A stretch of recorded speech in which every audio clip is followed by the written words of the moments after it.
A'udzubillahi minasyaitonirrajim. Bismillahirrahmanirrahim. Assalamualaikum warahmatullahi wabarakatuh. Alhamdulillahirabbil alamin. Wassalatu wassalamu ala sayyidil mursalin wa ala alihi wa sahbihi wa man tabi'ahum bi ihsanin ila yaumiddin. Subhanaka la ilma lana illa ma 'allamtana innaka antal alimul hakim. Rabbi shrah li sadri wa yassir li amri wahlul 'uqdatam min lisani yafqahu qawli, amma ba'd. Alhamdulillah, segala puji bagi Allah Subhanahu Wa Taala atas segala nikmat kurniaan Allah. Kita sama-sama dapat masuk ke bulan yang mulia ini, bulan yang ditunggu-tunggu oleh semua mukminin untuk kita sama-sama mengejar pahala, mengejar seberapa banyak peluang yang Allah kurniakan kepada kita dalam bulan ini. Dan moga-moga kita tergolong dalam golongan orang-orang yang diampunkan dosanya, seperti mana hadis Nabi sallallahu alaihi wasallam, man shama ramadhana imanan wa ihtisaban ghufira lahu ma taqaddama min dhanbi.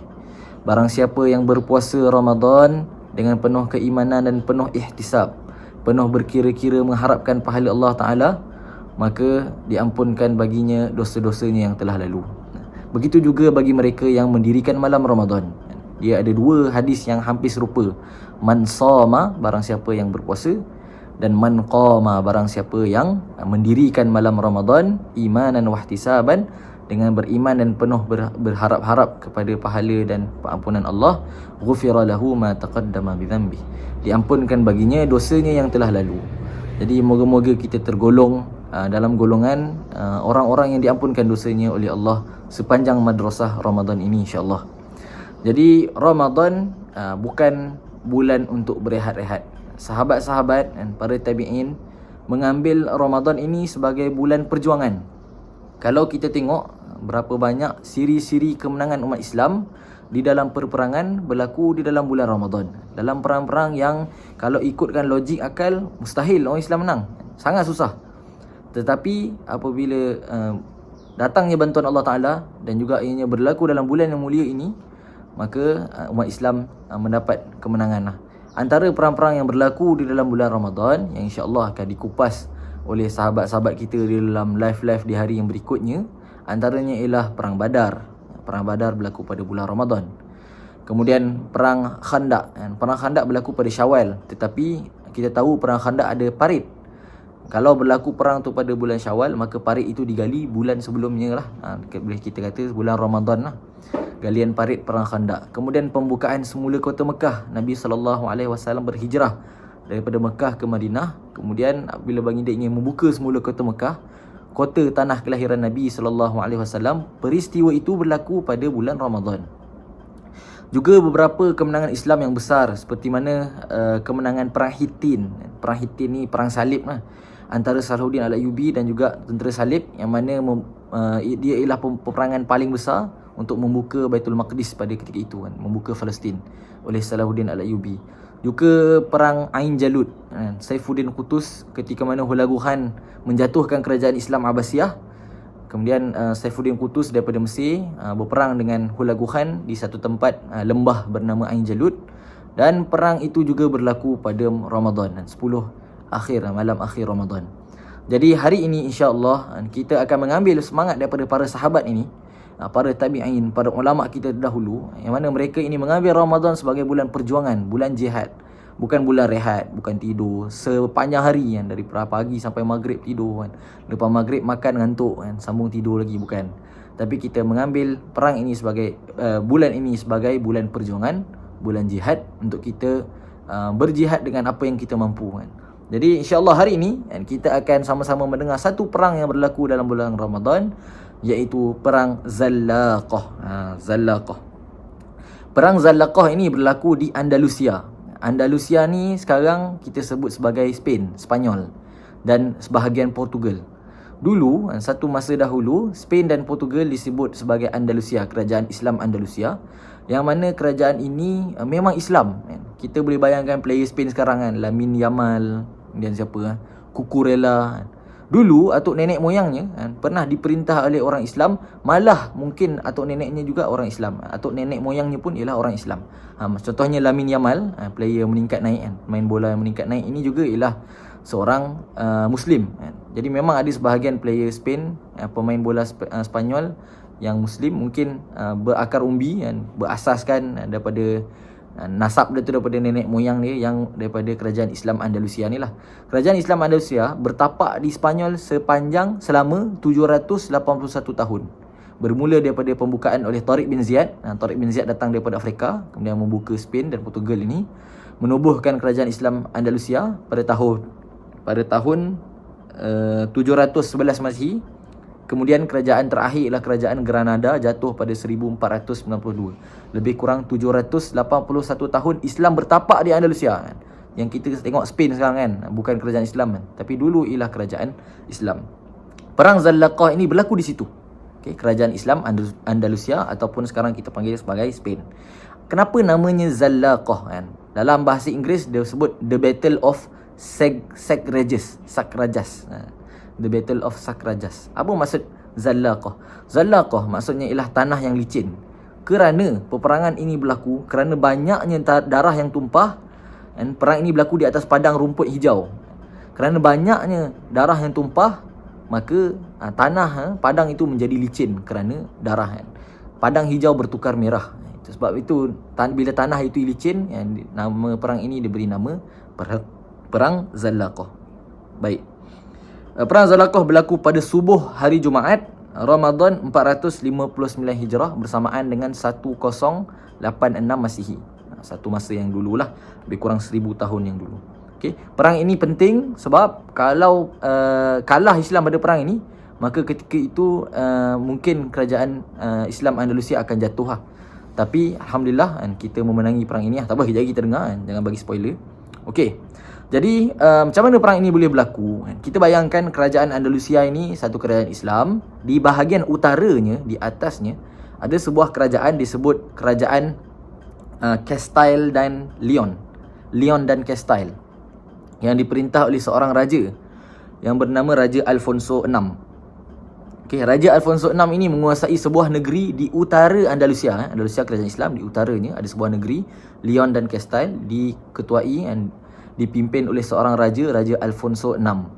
Jadi kisahnya bermula Andalusia ketika ini, kita kena faham ketika itu ketika perang ini ataupun ketika peristiwa ini berlaku, Andalusia terpecah-pecah dan kerajaan Islam Andalusia terpecah-pecah kepada kerajaan-kerajaan kecil. Kita sebut sebagai Mulukut Tawaif. Nama kerajaan kecil, gabungan kerajaan kecil Islam ni namanya Muluk Tawaif. Bila umat Islam diperintah oleh kerajaan-kerajaan kecil, diorang ni banyak berperang sesama sendiri. Masing-masing nak menunjukkan kekuatan, mana yang lebih kuat, mana yang lebih hebat.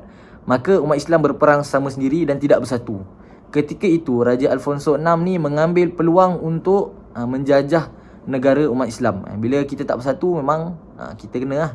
Jadi Raja Alfonso VI ni menjajah Toledo di bahagian utara Spanyol. Nama tempat tu Toledo, kerajaan besar umat Islam.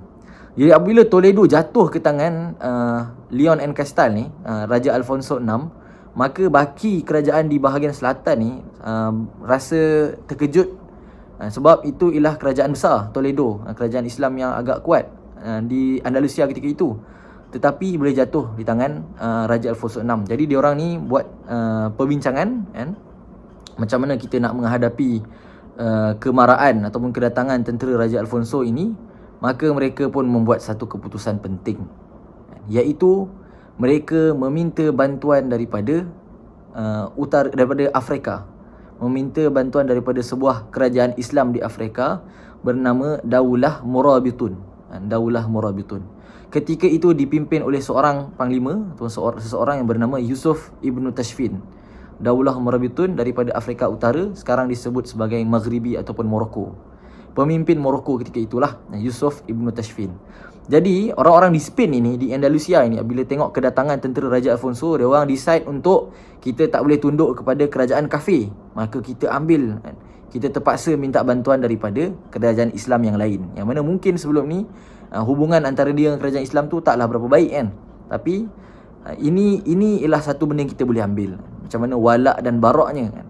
Bila orang kafir datang walaupun orang kafir itu menjanjikan mungkin kekayaan, kemewahan tetapi kita, apabila kita punya asas itu kuat asas akidah kita itu kuat, maka kita akan memilih sahabat kita yang di seberang sana di Afrika untuk membantu kita dan menentang si kafir ini kan. Itu satu tindakan yang sangat-sangat boleh kita pelajari dan ambil teladan lah, terutama dalam situasi umat Islam di Malaysia pada hari ini.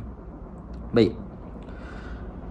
Jadi ketibaan Yusuf Ibn Tashfin ke Spanyol, ke Andalusia, ketika itu dikatakan beliau berumur 79 tahun. Yusuf Ibn Tashfin ni, kita umur 49, 39, saya 25 pun, kan, kadang-kadang nak jogging pun tak larat kan.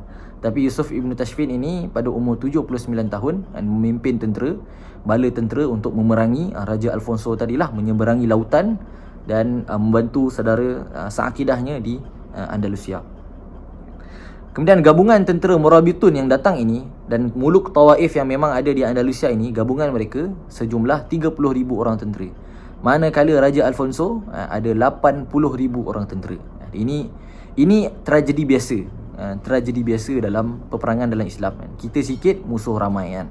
Dalam Quran pun banyak, dalam Quran pun ada sebut kam min fi'atin qalilah ghalabat fi'atan kathirah. Berapa banyak kumpulan yang sikit mengalahkan kumpulan yang banyak kan. Ya, memang dalam Islam kan, banyak je perang yang kita lebih sikit kan. Tapi dengan bantuan Allah, dengan kekuatan iman, dengan persediaan yang baik kan, persediaan fizikal yang kuat, maka umat Islam boleh menang masuk dalam perang inilah. Okey. Jadi apabila telah berkumpul tentera Murabitun daripada Morocco oleh Yusuf, dipimpin oleh Yusuf Ibn Tashfin, berkumpul dengan tentera Muluk Tawaif, mereka pun berarak ke Sevilla untuk berperang dengan Raja Alfonso VI. Mereka bergerak ke sana dengan penuh semangat kerana Imam Agung Cordoba, iaitu Imam Al-Faqih Ahmad bin Rumailah, bermimpi bertemu Nabi SAW dan Nabi bersabda kepada beliau di dalam mimpi itu, kalian akan menang dan kau akan bertemu denganku. Jadi Imam besar Cordoba ni mimpi dan bertemu Nabi. Nabi cakap, kalian akan menang dalam perang ni dan kau, Imam besar Cordoba, akan bertemu denganku. Itulah sabda Nabi di dalam mimpi. Kemudian Imam besar Cordoba ini, Ahmad bin Rumailah, berperang dan beliau syahid dalam perang ini. Okey. Jadi sebelum bermulanya perang, Yusuf Ibn Tashfin berhadapan dengan Raja Alfonso dan memberi 3 pilihan. Sama ada untuk masuk Islam, Raja Alfonso, kau nak masuk Islam ke? Pertama. Yang kedua, kau tak masuk Islam tapi kau kena bayar cukai. Duduk di bawah pemerintahan Islam dan bayar cukai kepada kami, pemerintah Islam. Kedua. Ataupun yang ketiga, kita akan berperang . Jadi Raja Alfonso kata dia pilih untuk perang. Raja Alfonso takkanlah nak masuk Islam kan kepada ketika itu kan. Dia pun kuat, ramai tenteranya kan, egonya tinggi, maka dia pun pilih untuk berperang dengan Yusuf Ibn Tashfin dan umat Islam ketika itu. Jadi kemudian Raja Alfonso bermain sedikit muslihat. Ini perang memang penuh dengan muslihat kan. Al-harbu khid'ah ataupun khud'ah. Al-harbu khid'ah. Dan perang itu muslihat. Jadi Raja Alfonso ini bermain muslihat perang. Dia kata dekat Yusuf Ibn Tashfin, hari ini hari Khamis. Okey. Esok hari Jumaat, hari ibadah kamu orang Islam. Sabtu hari ibadah orang Yahudi. Sebahagian tentera kami ada Yahudi sikit. Dan hari Ahad ialah hari ibadah kami orang Kristian. Jadi boleh tak kita berperang pada hari Isnin? Faham Ada main 3R lah sentimen agama lah. Esok hari ibadah kau, lusa hari ibadah Sabtu hari ibadah orang Yahudi, Ahad hari ibadah orang aku kan, orang Kristian. Jadi apa kata kan Yusuf bin Tashfin, apa kata kita berperang pada hari Isnin? Ini muslihat daripada Raja Alfonso kan. So dia nak setting peperangan tu pada hari Isnin lah.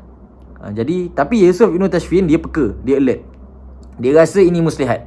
Jadi walaupun kita setting perang tu pada hari Isnin, tapi malam Khamis, malam Jumaat itu dan Jumaat esoknya itu, tentera Islam telah pun bersedia dengan strategi perangnya, dengan persediaan yang rapi. Kita sentiasa bersedia dengan apa-apa kemungkinan yang datang daripada musuh yang kita tak tahu ni kan, berkemungkinan menipu lah.